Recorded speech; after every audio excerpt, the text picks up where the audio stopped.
Assalamualaikum dulur-dulur, welcome back my YouTube channel Astronauta Jakarta Bima ANF. 2019, gara-gara niat baik menjaga ajaran, justru malah kebanjiran hujatan. Nyoba upload video di YouTube tembus 1 juta views, dianggap menjual rasa persaudaraan. Kalian semua itu hanya iri karena tak memiliki pencapaian seperti yang aku lakukan. Namun ku terus berkarya, terus bersiar ketika kalian hanya bisa menulis di kolom komentar. Terus berkomentar hingga kalian sadar karirku menjulang tinggi, kalian masih berada di dasar. Begitu dasar hingga terkubur kelakuan kalian sendiri yang selalu membuat onar. Sugeng santan dulur, selamat sore. Semoga hari ini menjadi berkah buat kita semua dan apapun yang kita lakukan. Semoga diberikan kemudahan oleh Allah Subhanahu wa taala. Pada sore hari dulur-dulur, kembali ke segmen sharing bersama Bima ANF. Dan kali ini Bima ANF mengajak dulur-dulur semua untuk membahas satu hal yang menjadi pembahasan hangat dari dulur-dulur semua, terutama dari kalangan persaudaraan sejati teratai. Jadi dulur-dulur, kemarin kita cukup digembarkan lagi dengan diuploadnya suatu film yang pernah booming pada zaman dulu ya, film yang pernah booming pada eranya. Kalau saya pribadi sih waktu saya kecil ya dulur-dulur. Cuplikan dari film Wiro Sableng yang menampilkan suatu gerakan yang bagi dulur-dulur PSAT tidak asing lagi.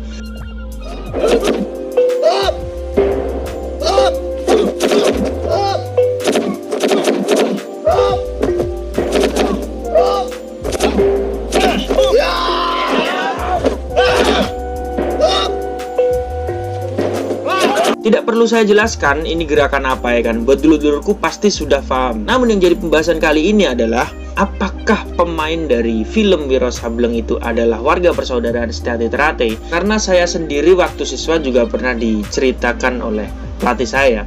Mungkin pelatih saya pun juga mengira bahwa dia ini adalah warga persaudaraan sejati teratai karena melihat dengan koreo-koreonya ya kan, dan gerakan yang dia gunakan ketika fight. Pasang berikut kembangannya yang digunakan adalah permainan khas dari persaudaraan sejati teratai. Namun di sini nanti akan kita ketahui apakah pemain dari film Wiro Sableng ini adalah warga persaudaraan sejati teratai atau bukan dulur-dulur. Jadi sebelum pembahasan kita lebih jauh, saya kenalkan dulu, beliau adalah bernama Mas Johan. Dia adalah dulur PSAT juga, dan beliau juga bersahabat langsung dengan Mas Ken ini kan, atau pemain dari Wiro Sableng ini. Bahkan beliau juga pernah bertemu dengan sutradara dari film Wiro Sableng ini, karena beliau pernah bercerita kepada saya kan tentang seputar film Wiro Sableng dan berikut pemain yang warga PSAT atau bukan ini ya.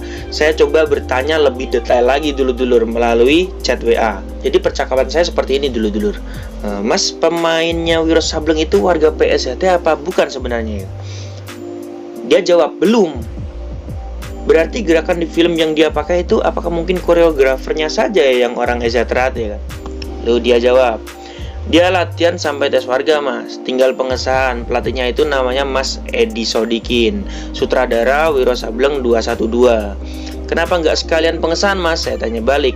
Dia jawab, waktu itu dia ada masalah. Saya tanya balik dong, masalah dalam organisasi atau kerjaan mas? Dia jawab, kerjaan. Untuk meyakinkan saya, Mas Johan mengirim foto dia bersama pelatih tetapnya Mas Ken ini atau pemain dari Wiro Sableng ini. Mas Edi Sodikin ini pelatih sekaligus sutradara dari film Wiro Sableng 212. Nah ini sekaligus koreografernya, saya tanya.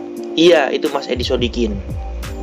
Beliau mengirim video cuplikan dari film Wiro Sableng itu. Lalu akhirnya, oh alah, makasih infonya loh mas. Soalnya selama ini kan publik taunya tokoh Wiro Sableng itu adalah warga. Memangnya Mas Ken kan sudah membawa nama baik PSAT. Mas Subono, ketua cabang Bogor, pernah menawarkan untuk ikut pengesahan. Jadi untuk ditarik lagi ya kan, untuk ditawarkan lagi bagaimana mau ikut pengesahan atau tidak. Mas Ken-nya sibuk syuting lagi ya. Saya kenal dekat sama Mas Ken. Jadi ya kita paham ya dulur-dulur, mungkin seperti public figure atau seperti atlet dan pokoknya semua orang yang sebenarnya dia itu sudah terkenal di bidangnya kan. Apabila dia ingin ikut organisasi seperti PSAT ini sebenarnya untuk kendala waktu itu pasti dulur-dulur.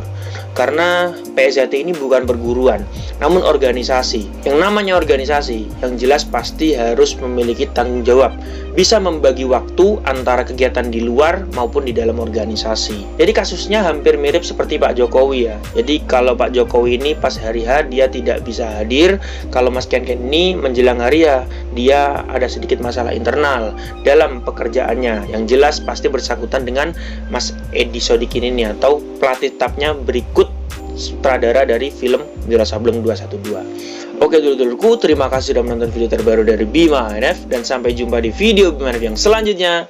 Salam persaudaraan. 2019, gara-gara niat baik menjaga ajaran, justru malah kebanjiran hujatan. Nyoba upload video di YouTube tembus 1 juta views, dianggap menjual rasa persaudaraan. Kalian semua itu hanya iri karena tak memiliki pencapaian seperti yang aku lakukan.